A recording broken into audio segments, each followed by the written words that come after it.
Halo, berjumpa kembali di channel Redaksi Jurnal. Andes mulai menjaga jarak dari kelompok 212, bukti bermanuver hanya untuk ngebetnya pras, ditulis oleh tim Redaksi Jurnal dari berbagai sumber.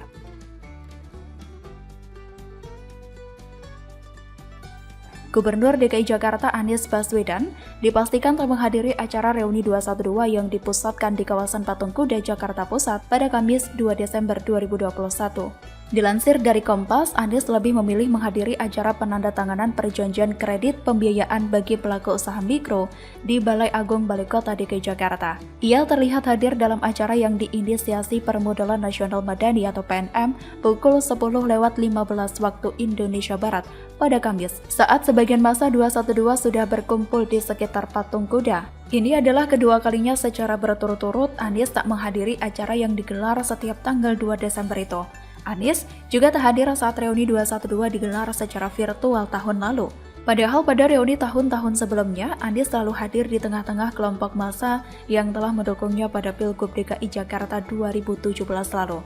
Pengamat politik dari Universitas Al-Azhar Indonesia, Ujang Komarudin, menilai Anies terlihat mulai menjaga jarak demi kepentingan Pilpres 2024. Jangankan hadir, bahkan tahun ini izin acaranya saja tidak dikasih. Ujang menilai langkah Anies menjaga jarak dari kelompok 212 ini adalah suatu langkah politik yang wajar, sebab kedekatan dengan kelompok 212 yang selama ini kerap diidentikan dengan kelompok Islam garis keras bisa merugikan Anies. Jika Anies masih dekat-dekat dengan 212, dia akan dituduh radikal oleh lawan politiknya.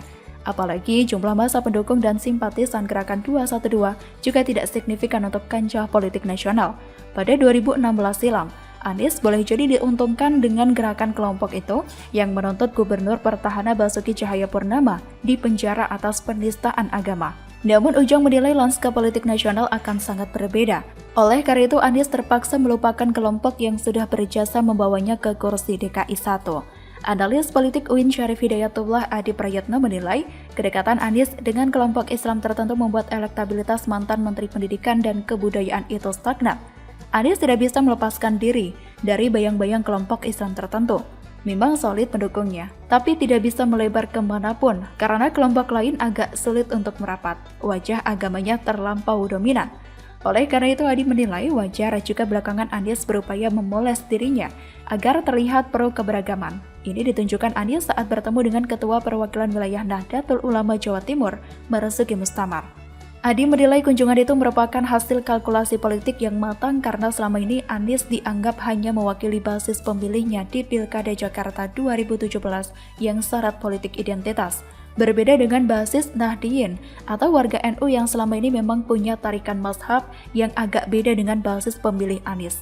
Menurut saya, Anies ini percuma melepas atau melipir untuk menjauh dari kelompok radikal ini, karena hal tersebut sudah menjadi momok bagi Anies, sudah melekat bagai benalu di tubuh Anies. Dari sini kita bisa mengambil sebuah kesimpulan jika ambisi Anies ini tidak main-main, dan orang yang berambisi itu ternyata tidak punya rasa malu. Baunya pun sudah tercium, bahwa sikapnya tersebut hanya untuk memuluskan jalannya di panggung Pilpres 2024 nanti. Maka tidak salah jika kemudian ia lebih memilih meninggalkan, lebih memilih lepas tangan dengan masalah di DKI Jakarta yang warganya sedang kesusahan karena kebanjiran.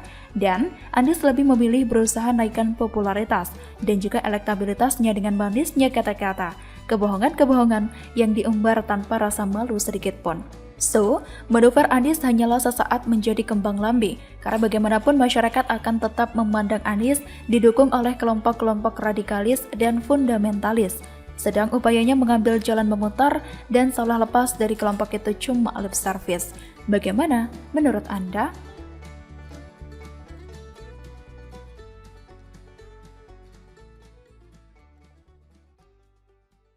Telak, Guntur Romli semprot Anies, kerjanya cuma merusak dan membahayakan, ditambah hambur-hamburkan APBD, ditulis oleh tim redaksi jurnal dari berbagai sumber.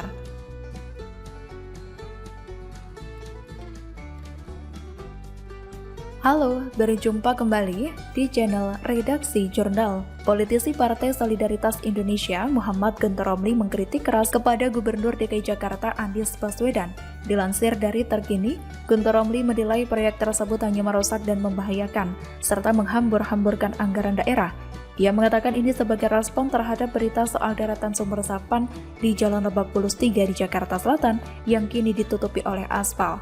Guntur juga mengungkapkan, sumur resapan tersebut merupakan cara licik Anies Baswedan ngabisin duit warga Jakarta. Dilansir dari Detik News, setelah terpantau mengakibatkan kerusakan permukaan jalan, deretan sumur resapan di Jalan Lebak Bulus 3 di Jakarta Selatan kini ditutup aspal. Berdasarkan pantauan di lokasi pada Jumat 3 November 2021, terlihat permukaan sumur resapan telah tertutup oleh aspal hitam sepanjang 500 meter. Salah seorang petugas keamanan di lingkungan ini, Ilham Sudrajat, mengatakan bahwa pengaspalan dilakukan pada Kamis malam 2 Desember 2021 oleh pihak Dinas Sumber Daya Air Jakarta Selatan. Ilham pun mengaku bahwa sebelum dilakukan pengaspalan, jalanan tersebut memang rawan akan terjadinya kecelakaan lantaran posisinya yang menurun. Sebelumnya, berdasarkan pantauan di lokasi pada Selasa 30 November 2021, tampak retakan yang menyambung dari satu sumur resapan ke sumur lainnya. Retakan paling panjang ada di sumur resapan nomor 1323 hingga nomor 1325 dengan panjang retakan kurang lebih 7 meter. Ya, seperti yang sudah kita tahu, sumur resapan di era Anies banyak yang menggunakan jalan raya. Beda era Jokowi yang di wilayah kawasan hijau yang memang pas untuk sumur resapan.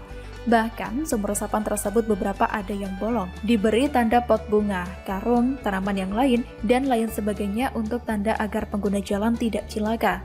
Tiba-tiba kreatif warga sekitar. Dan sumur resapan era Anies ini ternyata tidak membantu dampak banjir atau genangan air, sampai akhirnya banyak masyarakat yang protes ke DPRD DKI Jakarta. Semula DPRD mengecek ke lapangan, kemudian setelah terungkap kebenaran, memutuskan untuk mengurangi anggaran yang semula 400 miliar menjadi 130 miliar, tapi kemudian berubah menjadi ditiadakan alias nol. Usut punya usut, dampak sumur resapan era Anies ini semakin memperparah kondisi jalan. Masyarakat kian berang, aktivitas banyak yang terganggu. Disinyalir hanya buang-buang anggaran sebab tak memberikan dampak positif, justru sebaliknya, menghadirkan umpatan dari sana-sini. Dan seperti biasanya, bukan Anies yang menjelaskan ke publik, tapi wakilnya. Kalau ada masalah, Riza. Kalau mau pamer, Anies. Lagu lama. Forum Warga Jakarta Kota pernah mengkritik program sumur resapan yang dibangun dekat Banjir Kanal Timur atau BKT. Forum warga merasa aneh, karena BKT dibangun untuk menampung air dan seharusnya tidak perlu lagi ada sumur resapan di dekat BKT. Pemprov DKI Jakarta dinilai hanya perlu memperbaiki saluran agar air dari jalan raya bisa lancar masuk ke BKT dan tidak ada genangan. Inilah kalau gubernur dipilih hanya berdasarkan politik identitas. Semestinya warga DKI Jakarta melihat rekam jejak Anies Baswedan yang sudah dipecat dari menterinya Jokowi pada periode 2014-2019. Baru 18 bulan jadi menteri sudah diistirahatkan. Jika bagus tak mungkin kena reshuffle saat itu. Tapi mau bagaimana? Ibarat kata nasi sudah jadi bubur, mau dijemur hujan terus. Anies Baswedan yang oleh 58% diharapkan membuat maju kotanya bahagia warganya, seperti slogannya yang epik itu, justru memberi suasana sebaliknya, berantakan kotanya, dongkol warganya. Sumur resapan era Anies Baswedan terbukti gagal total. Indikator anggaran jadi 0 untuk 2022. Apakah masih mau membela ia ke pentas nasional? Hanya manusia yang memandang sesuatu dari sudut sempit dan tak mau objektif yang kiranya tak melihat fakta di atas. Sudah jalan 5 tahun jabatan Anies sebelum nanti bulan Oktober 2022 lengser. Program-program andalan Anies hanya jadi pemadi setiap di depan awak media. Bagaimana menurut Anda?